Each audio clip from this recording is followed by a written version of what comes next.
Hey guys, hope you all had a good bank holiday weekend. I had intended to post every day last week, just after completing my 20-day fast, but I was on holiday in Devon and the reception down there is absolutely horrendous. So the universe had different ideas, and sometimes it's just best to surrender to what it's got in plan for you, and something beautiful will come of it.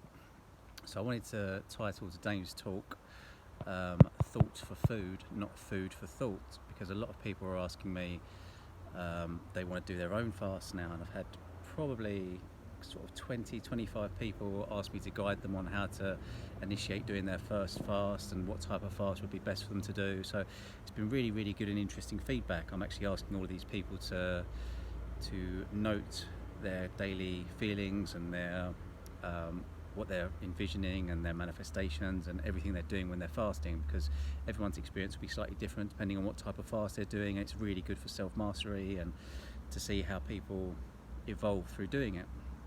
And I wanted to call it thought for food because one of the things that I believe helps me get through my fasts is the affirmations that I use. And I know I keep going on about this, but your cells in your body do listen. So if you keep thinking that you're hungry, you're going to be hungry. If you keep thinking you need food, you're going to need food.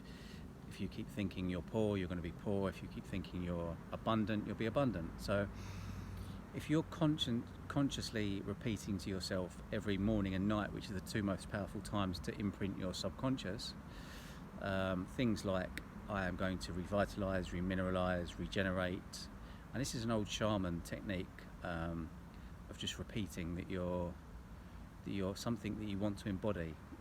So I am integrity, I am strength, I am power. I always advise people to write down a list of the things they want to embody, whether it be peacefulness or, as I've said, integrity, or write a list of the things that you want to embody spiritually, mentally, physically, emotionally, all of the things that you feel that you are lacking that you would like to embody, and repeat them first thing in the morning and last thing at night, because this is when you're almost actively encouraging your energy body, your soul, your higher self to take that in a dream state and to manifest it for you. And again, if you don't believe this, try it yourself. I mean, after 21 days you'll find a huge difference. As I say myself, I play affirmations through the night in certain frequencies, and I find this very useful, especially after 21 days you see a huge difference. After 60 days and even better. Some people believe it's 21 days, some people believe it's 60 days. Either way, you don't really notice. Once you drift off to sleep, it's just getting imprinted in your subconscious anyway, and it doesn't affect your sleep pattern, especially if you're playing it with the 432 or one of the solfeggio frequencies. The vibration is very in tune with you anyway, so it actually helps your sleep brainwaves, helps you go into either a theta or a delta brainwave, which is what you want to go into for your best sleep anyway. Again, look into that, solfeggio frequencies, it's another big one, and it's a lot of the sound therapy that I use when I am fasting. So today I'm setting myself a goal. Obviously I've talked to you guys that I'm going to do a 40-day fast. I'm not sure quite when I'm going to do this yet, because I'm still looking for people to help me document the whole thing and to acknowledge that it's all done very strictly.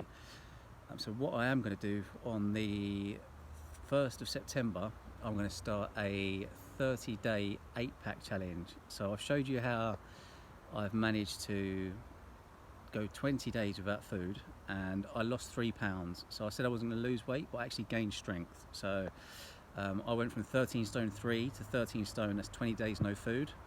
My bench press, I managed to get it up about 5 kilos.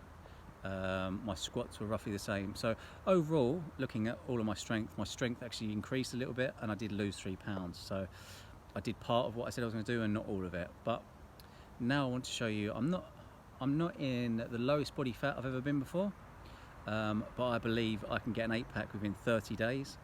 I'm going to use 2 different types of fasting for this over the 30 days, and I'm going to be exercising abs every single day of the week. And I will do a before and after. I'll put the before up on Monday or on the 1st of September when I start, and then I'll put up the finish by the end of it. So these are going to be, I'm going to do at the start of it, I'm going to do a 7-day dry fast, which is no food, no water, but with bathing and showering. and then near the very end of it, just before completion, I'll probably do between 5 to 7 days hard dry fast. There's no food, no water, and no bathing. Yeah, and in between I'll be eating pretty much a vegan, relatively healthy diet, and training abs once a day. So yeah, I'd like you guys to all follow and like and share this page.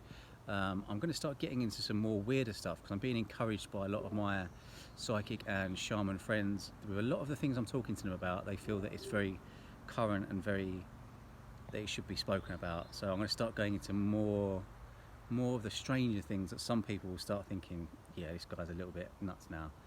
So I'll go into like aliens and energies and what I'm feeling and what I'm being shown about all the exciting stuff that's going on with the vibrational frequency rays and the Schumann resonance, and how the world is changing at the moment and becoming a newer version of herself.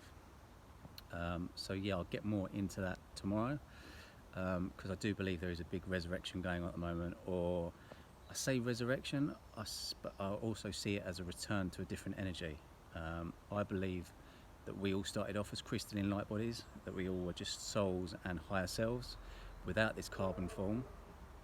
And then when we went into the dark ages and the iron ages, we embodied this carbon form, and we hid a lot of esoteric and spiritual knowledge in parables and metaphors in various books like the Bible, and lots of esoteric teachings, which was there to be preserved for when we resurrect or take on this energy, previous energy. Or if you'd like to embody the two and unify the two energies, I believe this is a big thing that can be happening soon. I've seen a time where people will be able to almost choose the age they want to stay at until they've learnt their lessons and evolved to a certain level on this earth. And I saw this vision about 3 years ago, and it's just becoming stronger and stronger for me. And the more people I talk to about it, it's surprising how many people actually have seen this now. How once we unify our masculine and feminine energies and unify our right and left brain hemispheres, and we become full self-masters, how all of this will start to take place. And I see a lot of it taking place just by the people that I'm attracting and the people I'm surrounding, and the general. It's not luck, because once you master your thoughts, mastering your thoughts and your inner peace is the biggest thing you can ever do. Self-mastery, as I said, if knowledge is power, self-knowledge is ultimate power. So when you learn how to control your emotions that are latched onto your thoughts, that's when you truly step into your creative power, because without the feeling, the emotion, the energy in motion, the thought is just a thought. But once you combine the feeling with the thought and the energy is in motion, you are a vibrational frequency tool. So you emit a vibrational frequency and energy constantly. This is another reason why I tell people to take pink Himalayan salt, because if you demineralize water, it becomes non-conductive. You're 72% water. So when you put those 84 minerals that are 92 of them in your natural blood system, I believe you become more conductive. So if you're in control of your emotions and your thoughts, whatever you're thinking and whatever you're feeling, you're sending out a higher vibration. So therefore you're drawing it into you. And I've definitely found this, and all of the people I've worked with have found this. So there's a meaning behind everything that I've said that I do with all of my fasting, and I have tested it before I actually tell you guys to do it, or ask you guys if you would like to do it from what you've seen me do.